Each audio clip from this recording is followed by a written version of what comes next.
Hai, ketemu lagi dan saya sedang belajar untuk konsisten membuat satu video satu hari di YouTube dan masih pembahasan seputar penipuan online.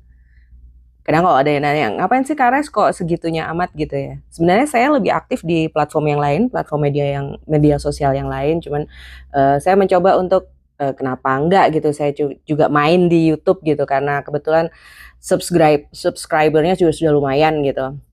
Jadi gini, saya pun pernah kena penipuan. Itu satu. Itu yang membuat saya berani speak up. Itu yang membuat saya berani bicara.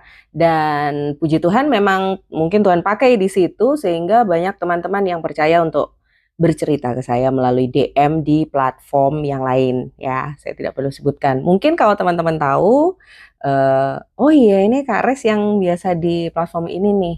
Jadi gini, ada cerita lagi juga, dia tidak berani bercerita, dia tidak berani speak up karena memang ancamannya ini luar biasa. Karena tidak semua orang punya mental yang kuat, tidak semua orang punya keberanian untuk bicara, dan tidak semua orang punya tekad untuk memberi satu pelajaran gitu kepada penipu itu. Saya bukan tipikal yang maksudnya memberi pelajaran atau bagaimana, tetapi setidaknya saya menunjukkan bahwa saya berani, saya tidak takut. Karena para penipu itu senjata kuat mereka adalah ketakutan kita. Pahami itu ya. Jadi para penipu itu, si scammer itu, senjata mereka adalah ketakutan kita. Ketakutan kita itu memupuk mereka semakin berani untuk meneror. Jadi ceritanya begini. Saya belum bisa ya pakai YouTube untuk yang apa ya, kayak noise-nya gitu. Jadi ya sudah apa adanya, one take seperti ini. Jadi dia bercerita, Kak, aku kenalnya awalnya kayaknya orangnya baik. Bahkan VC juga, sudah VC. Tapi ujung-ujungnya minta uang. Ketika saya sudah nggak bisa memberikan uang, si cewek ini yang bercerita ke saya lewat DM itu, ternyata dia mengancam akan menyebarkan foto-foto dan video gitu yang selama ini saya nolongin dia. Alasan dia karena dia ya tidak ada pasangan, kemudian daripada menggunakan, mohon maaf mungkin WTS begitu ya. Udah nggak ada ya istilah itu ya kayaknya sekarang. Tapi PSK lah ya, PSK. Nah, dia awalnya menolong, ya mungkin dia juga punya hati begitu pada penipu itu, sampai akhirnya hal itu dijadikan untuk mengancam dia. Saya ulang-ulang sampaikan kepada beberapa perempuan, bukan hanya satu loh yang DM ke saya. Saya bilang, kamu harus berani, blokir nomor WhatsApp-nya, blokir saja. Kak, dia nanti pakai nomor lain, blokir lagi. Tunjukkan bahwa kamu tidak takut. Kalau kamu terus transfer ke dia, mau jadi apa? Gitu. Tapi Kak, kayak seolah-olah tuh kayak dia tuh ngirim link gitu loh Kak, kalau dia tuh sudah nyebarkan foto atau video itu. Hey, semua orang bisa melakukan apapun demi tujuannya.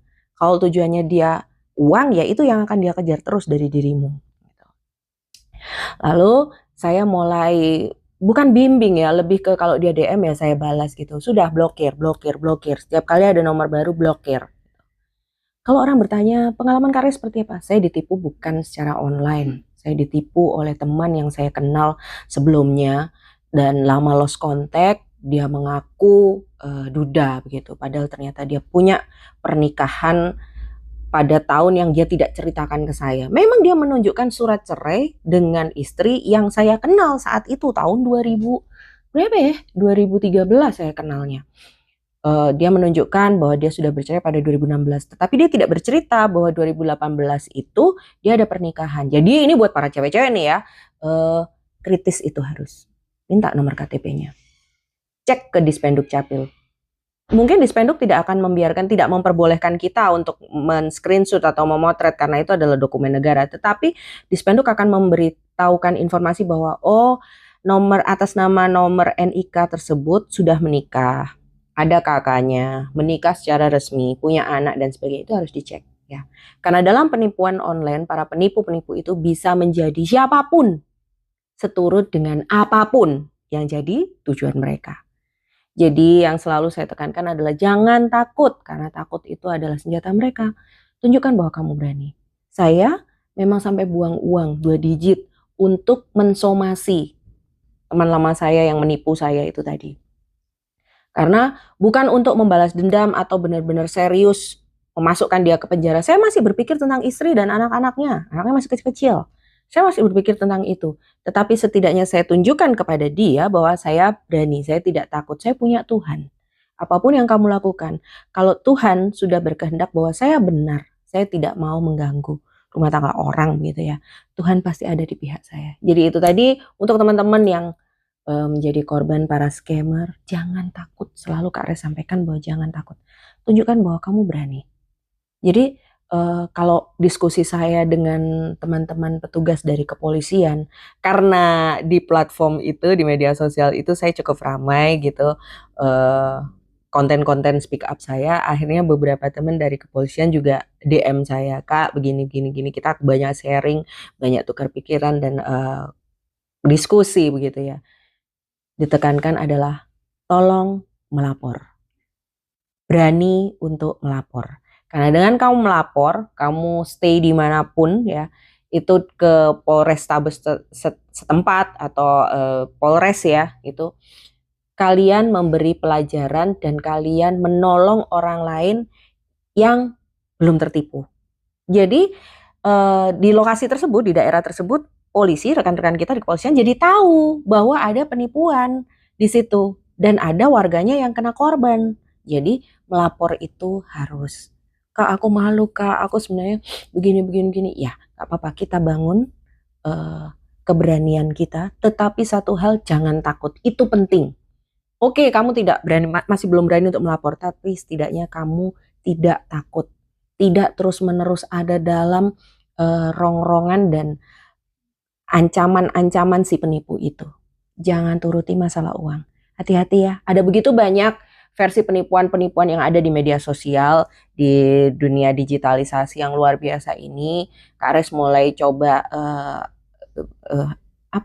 mengupload satu demi satu dari ceritanya teman-teman. Saya tidak membuka untuk identitasnya, tetapi setidaknya dari cerita yang Kak Res sampaikan dalam keseharian vlognya Kak Res, maksudnya dari videonya Kak Res ini, teman-teman mungkin bisa berpikir, mungkin lagi deket gitu ya sama seseorang yang dikenal dari media sosial. Apa aku kena tipu ya ini ya? Kok dia gini ya? Kok modusnya kayak mirip-mirip gitu ya sama yang Kak Res cerita gitu ya?